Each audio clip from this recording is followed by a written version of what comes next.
একটি বড় সার্কাসে আনা হলো দুটি বিশাল হাতি। দর্শকেরা ভেবেছিল আজকের শো হবে দারুণ রোমাঞ্চকর। সার্কাসে ঢুকেই হাতি দুটি হেলতে দুলতে প্যান্ডেলের ভেতর গিয়ে বসে পড়ল। কিছুক্ষণ পর তারা একবারে ঘুমিয়ে গেল। শো শুরুর সময় হয়ে গেছে, তারা নড়ছেই না। এদিকে সার্কাসের ম্যানেজার রেগে গিয়ে হাতিগুলোকে জোরে জোরে খোঁচা দিতে লাগলো, কিন্তু হাতিরা যেন আরও আরামে শুয়ে রইল। আজ আর নয়, ঘুমটা ভালোই হচ্ছে, হাতিগুলো ভাবলো। ম্যানেজার যখন হাতি তুলতে ব্যস্ত, তখন মঞ্চে শুরু হলো চারটি ময়না পাখির সাইকেল খেলা। ছোট ছোট সাইকেলে টুংটাং শব্দ তুলে তারা ঘুরে বেড়াচ্ছে। দর্শকেরা মুগ্ধ, কিন্তু হাতিদের ঘুম ভাঙতে শুরু করলো। শব্দটা যেন তাদের বিরক্ত করছে।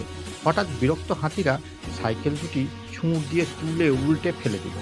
ময়না পাখিগুলো ভয় পেয়ে সঙ্গে সঙ্গে উড়ে গিয়ে কাছের একটি উঁচু স্ট্যান্ডে গিয়ে বসে পরিস্থিতি দেখতে লাগলো। এসব দেখে ম্যানেজার আর সহ্য করতে পারল না।